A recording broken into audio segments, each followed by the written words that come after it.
Today we're making DIY salt wash paint.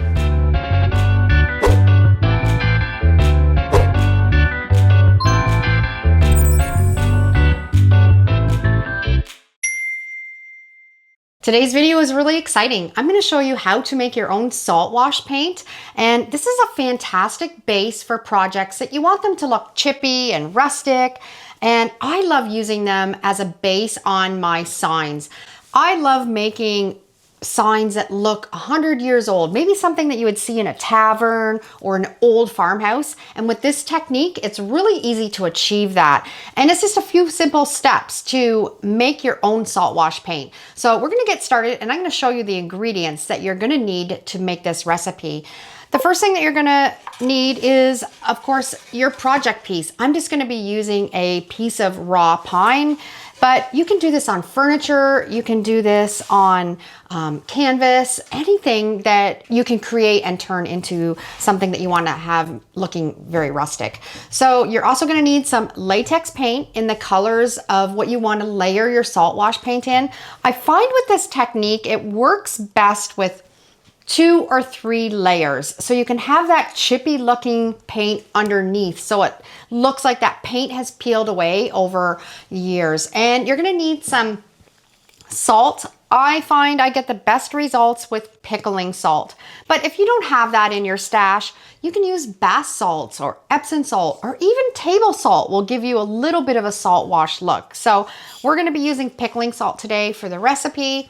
And you're going to need some wallboard joint compound. You can find this at the hardware store or on Amazon, and everything that I'm using today, I'll put links to it down below in the description, and you can grab some if you want to try this technique yourself. The first thing I like to do when I'm doing a salt wash sign is I like to take a hammer and just give that piece of wood a little bit of dents and dings and just give it a little bit of texture. And it's just a matter of just taking the hammer and whacking the piece of wood. You can do it either way, and it's gonna take away from that piece of pine just looking brand new. You can use a screwdriver, hammer, bang in anywhere where it would have kind of rounded and kind of where people would be holding it. Just, I kind of go crazy with it and just get your aggressions out and just bang away.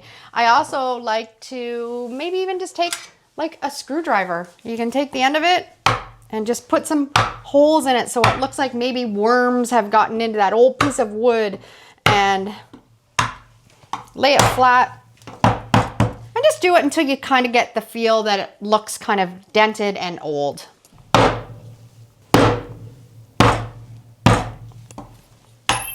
We're gonna start now with our first layer. And what I like to use as the first layer is some stain. I have this in my stash. It's just some black polyurethane. And we're just going to put this board up off the table a little bit so I don't make a mess of the table. Raise it up.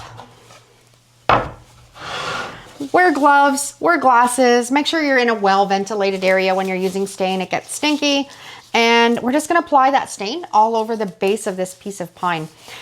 The nice thing about doing a project like this is you also don't need to go out and buy a piece of wood. Ask your friends, look on the side of the road, pick up little pieces of wood that you find anywhere, and you can turn into a sign and use this salt wash paint recipe. You don't have to spend a whole bunch of money. You just have to get creative.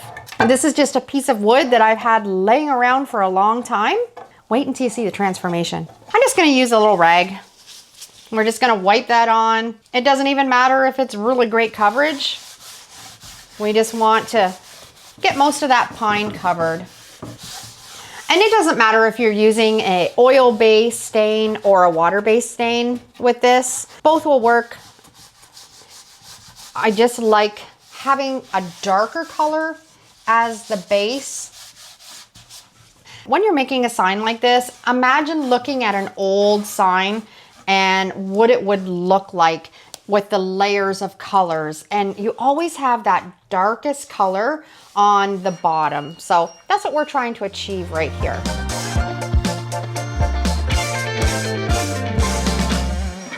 Okay, Okay, we got it completely covered. We're gonna set it aside and let it dry for 5 or 10 minutes.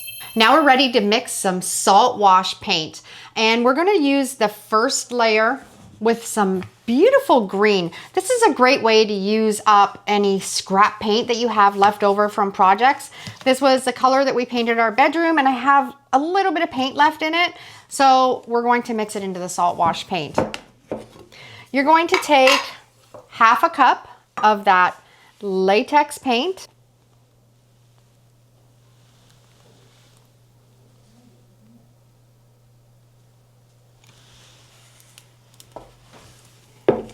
And we're going to pour that into the dish here.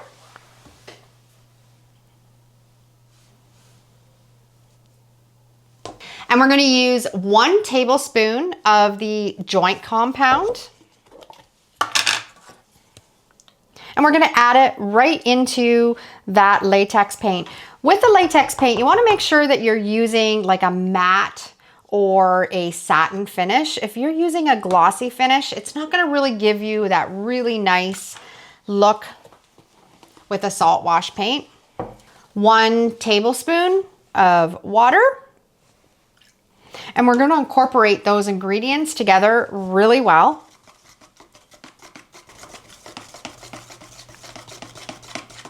That looks great. Now we're going to add our salt. And this is where you can kind of just use your own judgment for how chippy you want your piece to be. I'm going to start with adding maybe a good heaping tablespoon. Mix it in. Yeah, and I don't think that's quite enough. So let's do another heaping tablespoon. Mix it together really well so it's really incorporated. You want to make sure you have that joint compound stirred in really well with that latex paint. And there we have our first color of salt wash paint ready to go onto our board. Now you're going to take just a regular paintbrush, dip it into that salt wash paint, and there's a technique to applying this on your projects. You don't want to brush it on because then you're going to have that paint and that salt all incorporated together. So the technique with this salt wash paint is to actually just dab it on, just up and down. And it doesn't have to be even. You don't have to cover the whole board completely. You just kind of have to slop it on because remember, this is we want to mimic an old farmhouse sign that's chippy and layered.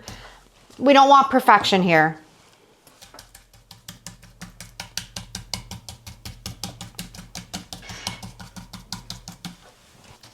And once we have this board completely covered on the top, we can go around and just pat on the sides too.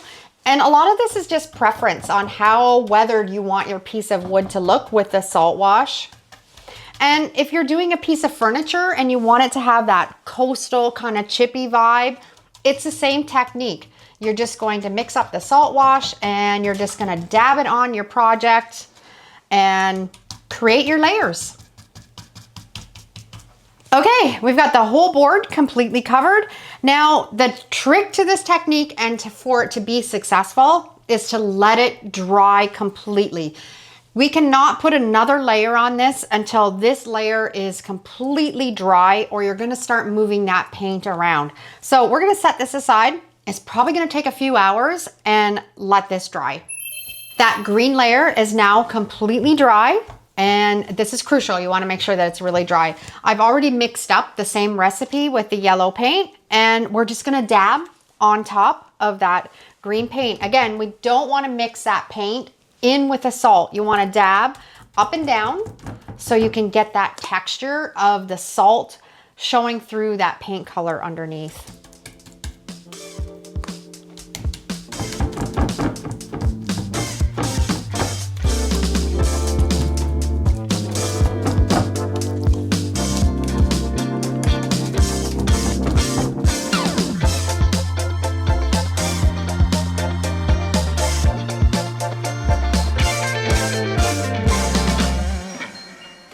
Okay, we've got it completely covered. And again, same process as before. We're going to set this aside, let it dry completely. And then we're gonna come back and we're just gonna put a light coat of just that white chalk paint. We're not gonna mix it into a salt wash paint, just a white chalk paint, and put a coat of it on top.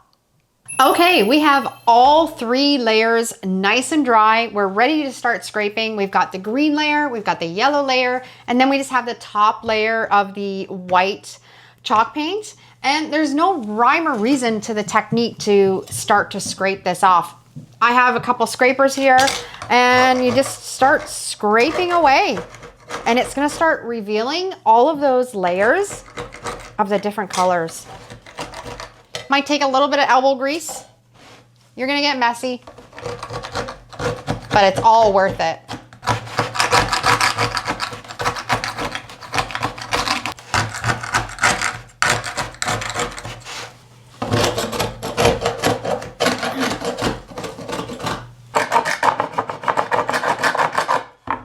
Okay, I've scraped a lot of that top layer off.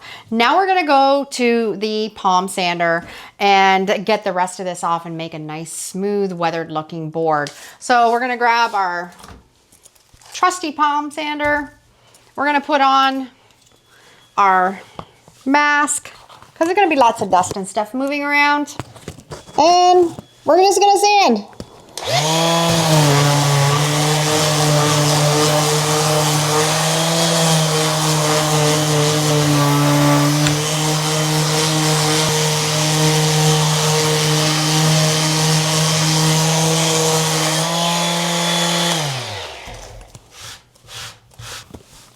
And you can start to see here, I'll just brush away some of this. You can start to see the chippiness showing through and the different layers of color. We've got that green and that yellow poking through and some white. It does take a little bit of elbow grease and a little bit of time. It is messy, so make sure you're doing it in a garage or outside, and just have fun with the process.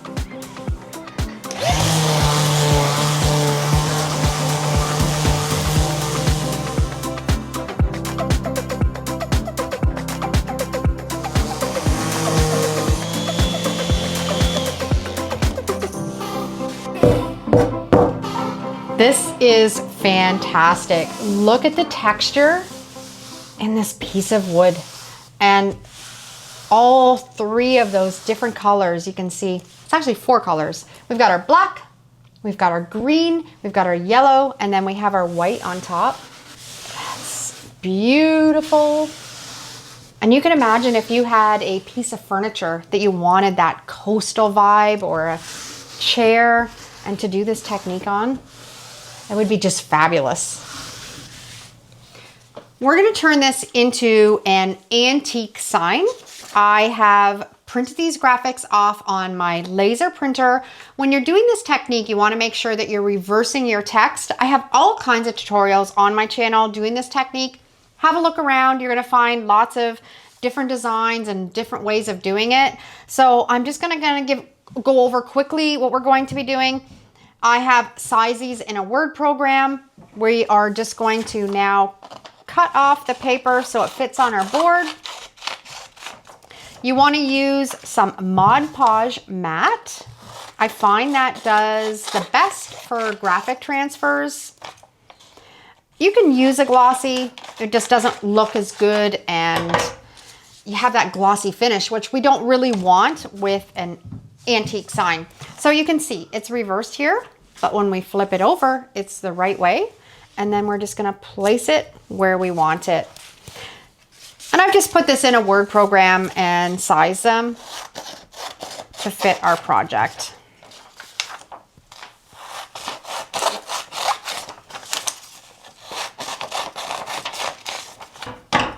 This is just regular computer paper. You don't need any special paper.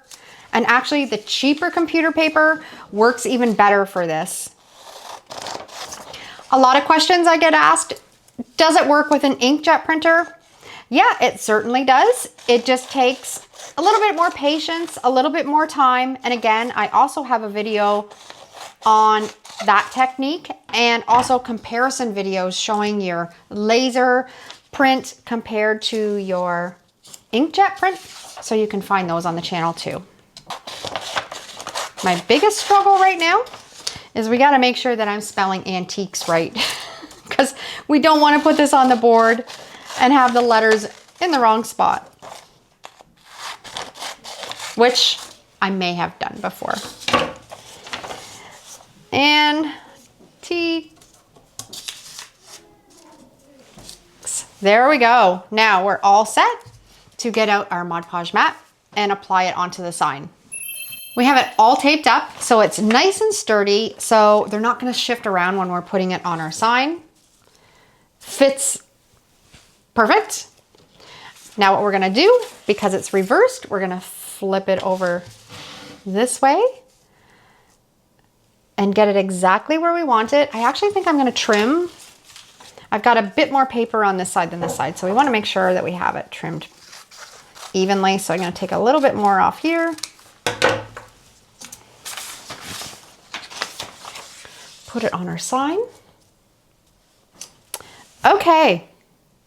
I love it. Looks great.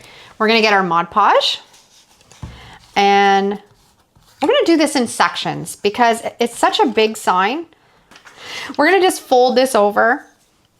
We're going to apply just a light coat of Mod Podge. You don't need very much. Actually, if you put too much on, you're not going to get a good transfer. You want just enough to cover those graphics and soak into that paint to transfer onto the wood. So that looks pretty good. You want to make sure you get right out to the edges. And then we're just going to really carefully flip that over.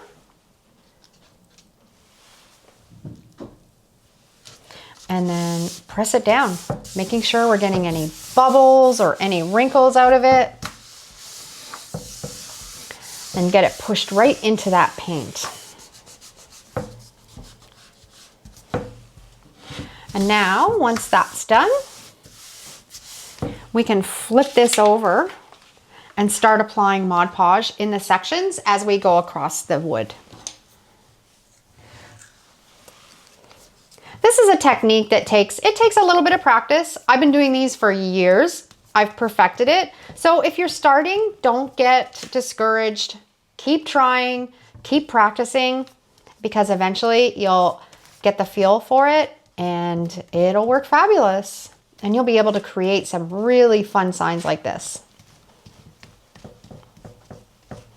And this graphic that I'm using today is available in my Etsy store. So you can head there and you can grab it and create with it. It's an instant digital download, or it's also in my Shopify. I'll put the link right here for that. Or it's also available in our graphic club where you can immediately download it and use it. We have a library full of hundreds of graphics that you can download for any of your projects anytime. We're adding graphics every week there, and it's lots of fun. So we'd love to have you check that out. And it also has a 7-day free trial. So you can sign up, grab that 7-day free trial, download as many graphics as you want, have a look around, and if you enjoy it, stay and see everything that we're creating every week.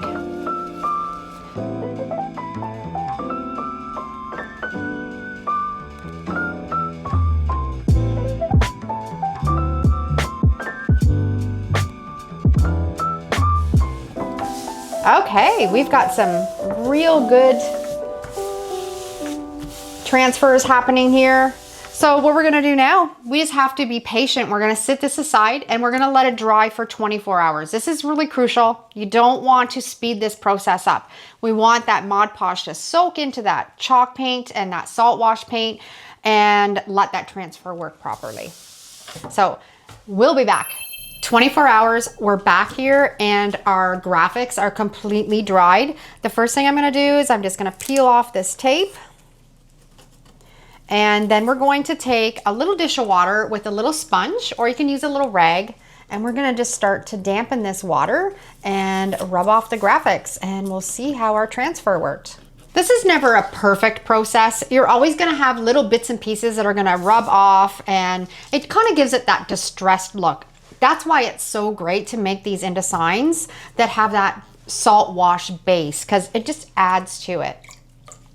I'm just gonna take the sponge. We're gonna just start to work in a small area and just start to rub the paper off. And like I said before, I have all kinds of tutorials on my channel doing this technique. So have a look around because you'll find lots of inspiration. And here's right here, you can see how with the salt wash paint, it has a little bit of texture in it. So your graphic is gonna stay in some places, and some places it's gonna rub off. That's exactly what we want, and we're embracing it.